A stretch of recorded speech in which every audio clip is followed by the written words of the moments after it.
Hey, gits and gals, it's War Boss Nick of the Broken Legion of Gamers, coming to you once again from the Battle Wagon. And in today's video, I'm going to give you my survival guide to Kickstarter. How not to lose money backing projects. Kickstarter, it has a history of helping developers bringing products and games to the market that normally wouldn't be able to financially. And it's a good platform for early developers and companies coming up, and a lot of good has come from Kickstarter. But there are the horror stories of Kickstarter. There's the stories of Robotech RPG Tactics. There's the coolest cooler.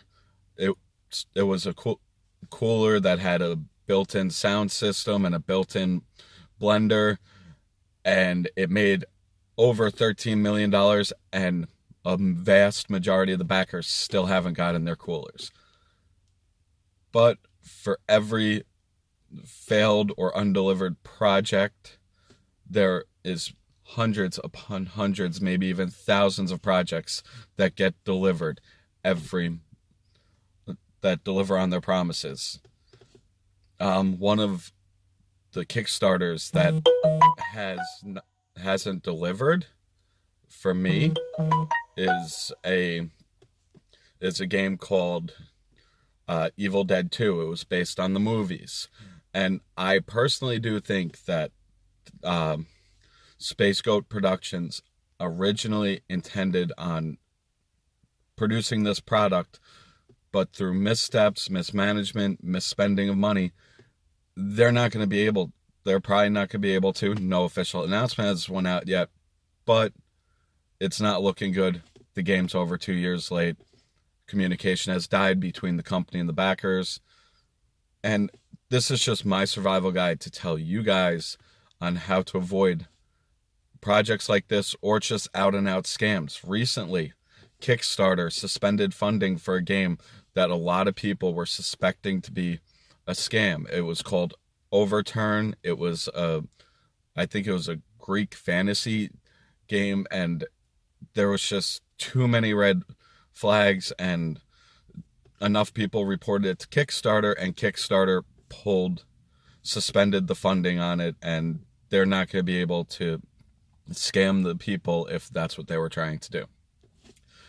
Now, I look for certain things in projects by new developers, and the things I look for: is there a prototype of the game? If there's a prototype of the game, usually a lot of money goes into making prototypes, and a company that has sat there and made a prototype of a game is not likely to scam you. They're trying to show you this is exactly what you're getting.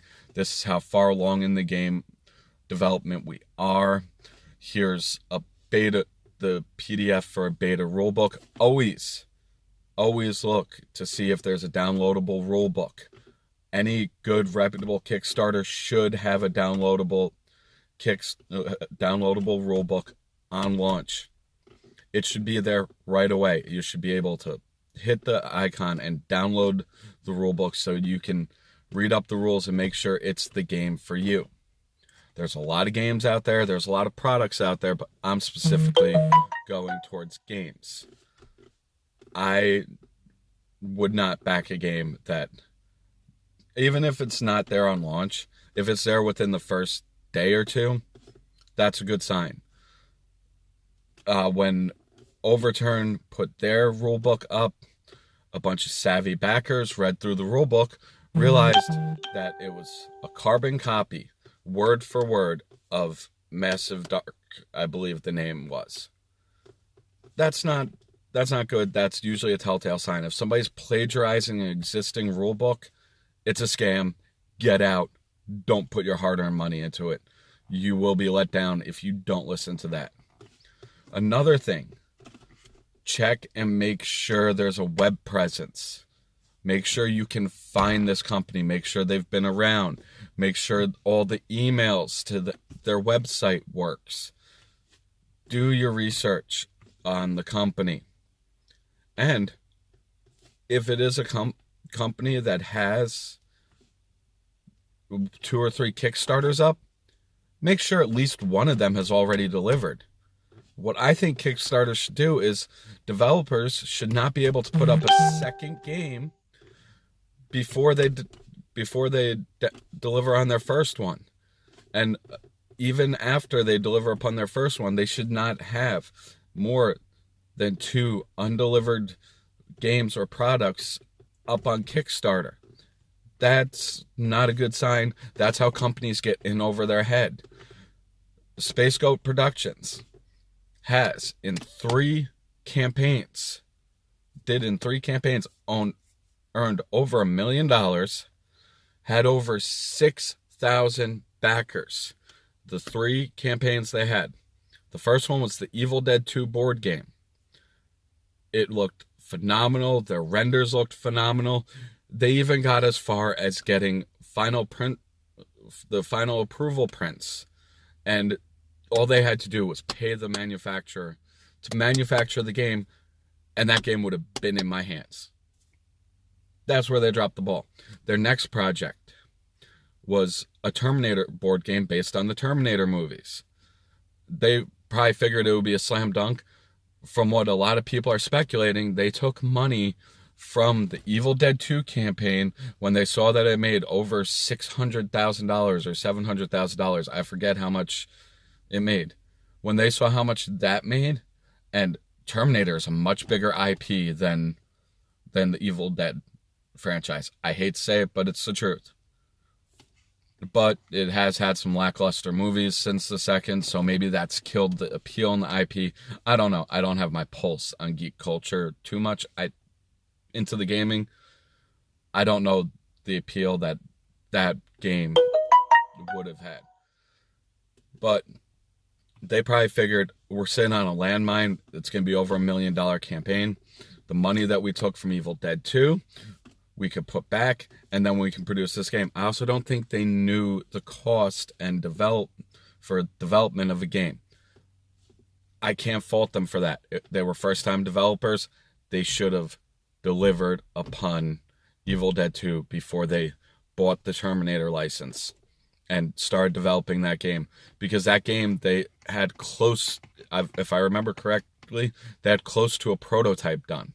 That costs a lot of money. Then, their third project. Keep in mind, originally they are a comic book company. This project they should definitely been able to deliver upon.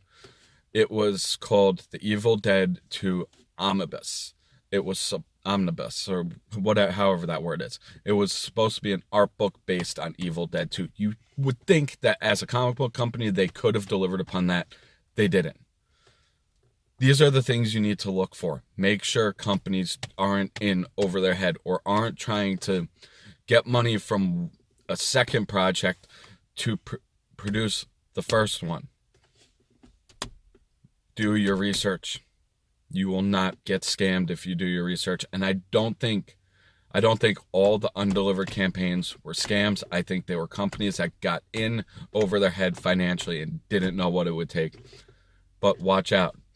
If you're dealing with a miniature game, make sure the stretch goals are realistic. If somebody is putting up a stretch goal of $2,000 for a new miniature, that should be a red flag right there. Anything lower than, at this point, $7,500, between $5,000 and $7,500 early in the campaign, that's not enough. Later on in the campaign, you should see stretch goals being $20,000 or $30,000. That's not unheard of. That's not unreasonable. But anything lower than $5,000,